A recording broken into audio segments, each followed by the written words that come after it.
Bonjour à toutes et à tous et bienvenue sur Pascal Aquarium Naturel dans cette vidéo pour laquelle je suis un peu triste de la partager. Attends, je vais voir si hop là. Voilà. Ok. Je suis un peu triste. J'avoue que je préfère faire d'autres types de, enfin annoncer des bonnes nouvelles, etc.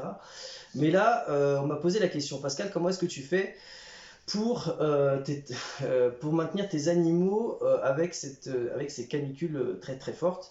Eh bien, il faut savoir que j'ai de la chance, je suis verni sur ce point-là.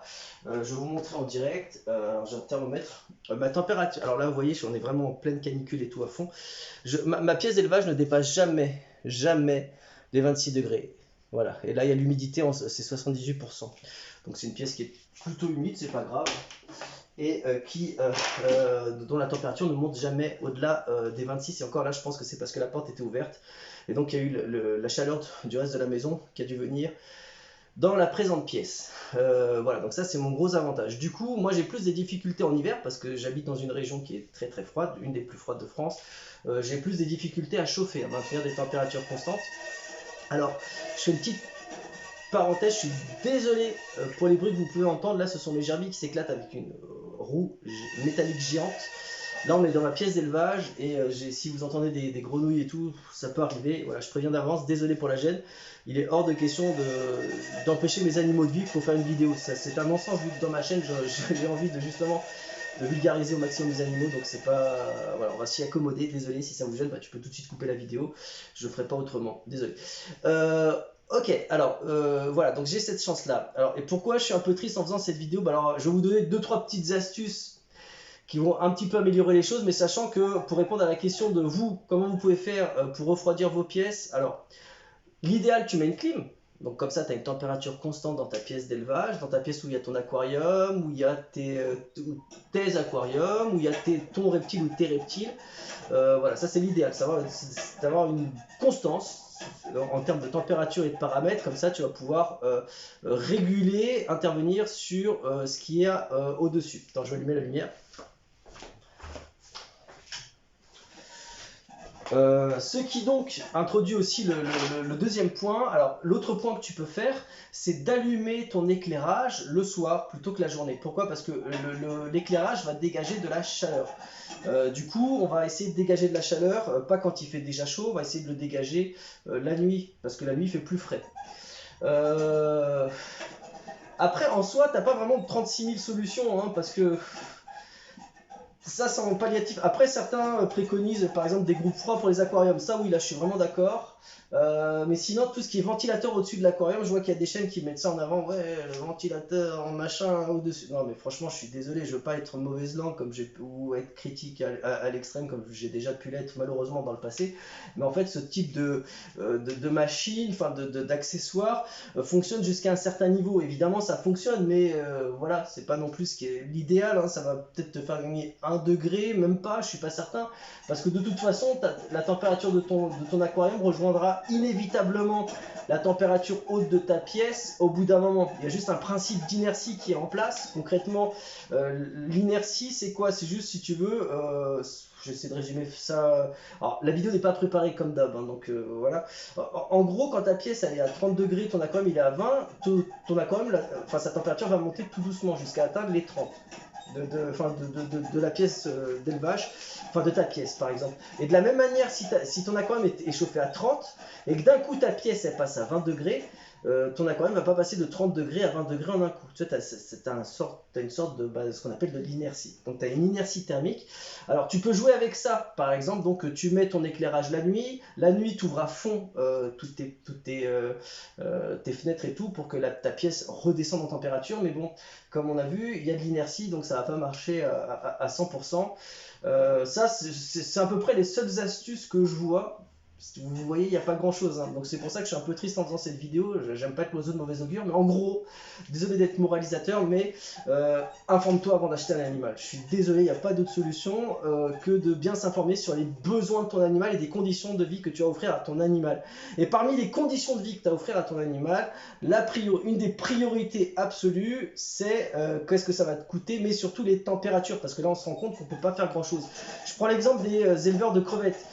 Si tu sais que tu vas maintenir tes crevettes dans ton salon et que 2 ou 3 mois par an, ton salon il est exposé à des températures qui tournent autour de 30 degrés, et bah tu n'élèves pas de crevettes tout simplement. Je suis désolé de le dire, ou alors tu prends tes crevettes dans ton salon et puis dès qu'il fait froid, tu les descends à la cave. Bon, si tu arrives à assurer la maintenance, mais sinon tu n'en élèves pas parce que c'est inévitable. Tu sais, sur les forums ou quoi, tous les ans, tu as toujours les mêmes trucs.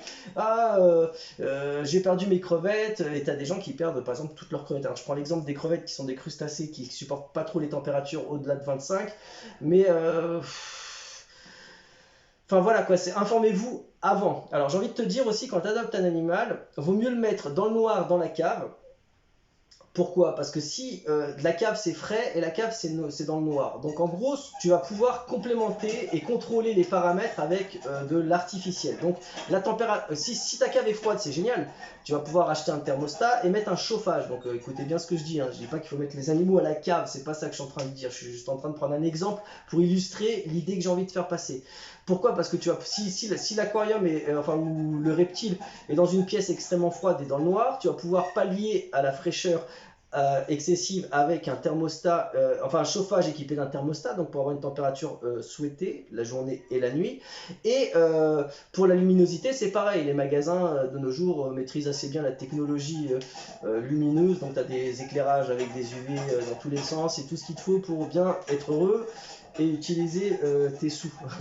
Non, je plaisante, je suis content que ces technologies-là existent, mais le problème, enfin, je trouve juste que c'est un petit peu trop onéreux par rapport à ce que c'est, mais bon, il faut bien qu'ils gagnent leur vie, on est en pleine crise. Voilà, bon bref, en gros, voilà, donc c'est l'idée vraiment que j'ai envie de véhiculer. Si tu as déjà ces animaux-là, maintenant qu'est-ce que tu peux faire? Franchement, il faut les... Donne-les, place-les, mets-les à la cave, je sais pas, et pallie avec la technologie. Donc augmente les températures, stabilise les paramètres, mais sinon il n'y a pas grand-chose à faire, il faut bien s'informer avant sur le coût que va te représenter un animal. Moi par exemple, je sais que ma pièce là, elle est extrêmement froide, donc moi j'ai le problème inverse, j'ai pas le problème de refroidir. Alors, en été par contre j'ai beaucoup de difficultés à chauffer en hiver, ça me coûte une fortune à chauffer. Voilà, donc là en hiver ça me coûte très très cher. Du coup, c'est très compliqué, très très compliqué à chauffer, ça coûte très très cher. Donc moi j'ai plutôt ce problème là. Donc du coup moi ma problématique va être par exemple si les espèces désertiques. Voilà, moi par exemple il y a des petits lézards que je voulais adopter qui sont désertiques et que je ne vais pas prendre parce que ça va me coûter une fortune à chauffer. Je veux dire là on est en pleine canicule, je devrais encore chauffer parce qu'ils veulent des températures de 28 à 30 degrés. Alors je sais pas si tu te rends compte, il fait 35 dehors, enfin ou 39 dehors et moi je veux chauffer encore mon truc à l'intérieur, ça n'a aucun sens. Ça n'a aucun sens. Donc voilà, je ne veux pas les prendre et surtout que ça va être toute l'année. Imagine là s'il fait 39 dehors, comme en ce moment, il fait là dans ces jours-ci il fait 39-40 dehors, dans ma pièce de bain il fait 26. Ça voudrait dire que toute l'année je dois maintenir, laisse tomber, ça va me coûter trop trop cher en électricité et c'est un non-sens écologique. Donc là du coup, voilà, tant pis pour ces magnifiques lézards. Je dirais pas quelle espèce c'est, mais bon voilà quoi, ça va pas être possible. Voilà. Donc on s'informe bien avant d'acquérir un animal parce qu'après il n'y a pas grand chose à faire. Il n'y a pas grand chose à faire. Il vaut mieux être dans des paramètres, avoir des paramètres bas dans la pièce où tu vas avoir tes animaux pour pouvoir après les pallier avec la nouvelle technologie. Par contre, quand les paramètres sont hauts, il n'y a pas grand chose à faire à part investir dans une bonne climatisation. Voilà, je ne vois que ça, je suis désolé. Tout le reste, ça va être du pansement bobo, hein, du rafistolage. Les ventilos au-dessus de l'aquarium, machin, tout ça, ça c'est pas terrible. Pour les reptiles, je sais même pas trop ce que tu peux faire pour refroidir. Si tu peux fabriquer des groupes froids, il y a certains tutos, mais alors il faut être je trouve plutôt un bon bricoleur. Et c'est bruyant, mais il y a aussi, en gros, refroidir l'atmosphère. Donc là, si ça vous intéresse, j'essaierai de vous montrer de fabriquer un groupe froid. Mais bon voilà, c'est pas à la portée de tout le monde et c'est le genre de tuto que je fais en tremblant. Si je le fais, je le fais en tremblant parce qu'il y a des gamins de 12 ans qui me suivent et qui vont le faire et qui risquent de mettre le feu chez eux et j'ai pas envie de... c'est pas d'un point de vue juridique, j'ai pas peur qu'on se retourne contre moi, mais j'ai juste pas envie que ces petits... que les gens aient des soucis chez eux. J'ai envie de faire du bien avec ma chaîne et pas l'inverse. Voilà. Donc, voilà, désolé pour cette vidéo, voilà, j'aurais voulu, voilà, si vous voulez, j'ai envie de démocratiser les animaux, dire que c'est cool, que c'est facile à élever, etc., pour que le plus possible de gens en aient, mais dans des bonnes conditions. Et là, malheureusement, par rapport aux paramètres hauts, quand les paramètres de vie que vous avez à proposer sont au-delà des paramètres vitaux des animaux, il n'y a pas grand-chose à faire. J'en suis désolé. J'en suis vraiment, vraiment désolé. Voilà. Donc il va falloir... Voilà, désolé, c'est la limite, j'ai envie de te dire, de l'élevage. Bon, voilà. Si vous avez d'autres questions, alors j'espère la prochaine fois avec des trucs beaucoup plus cool, je serai beaucoup content. N'hésitez pas à me les partager en commentaire. À bientôt.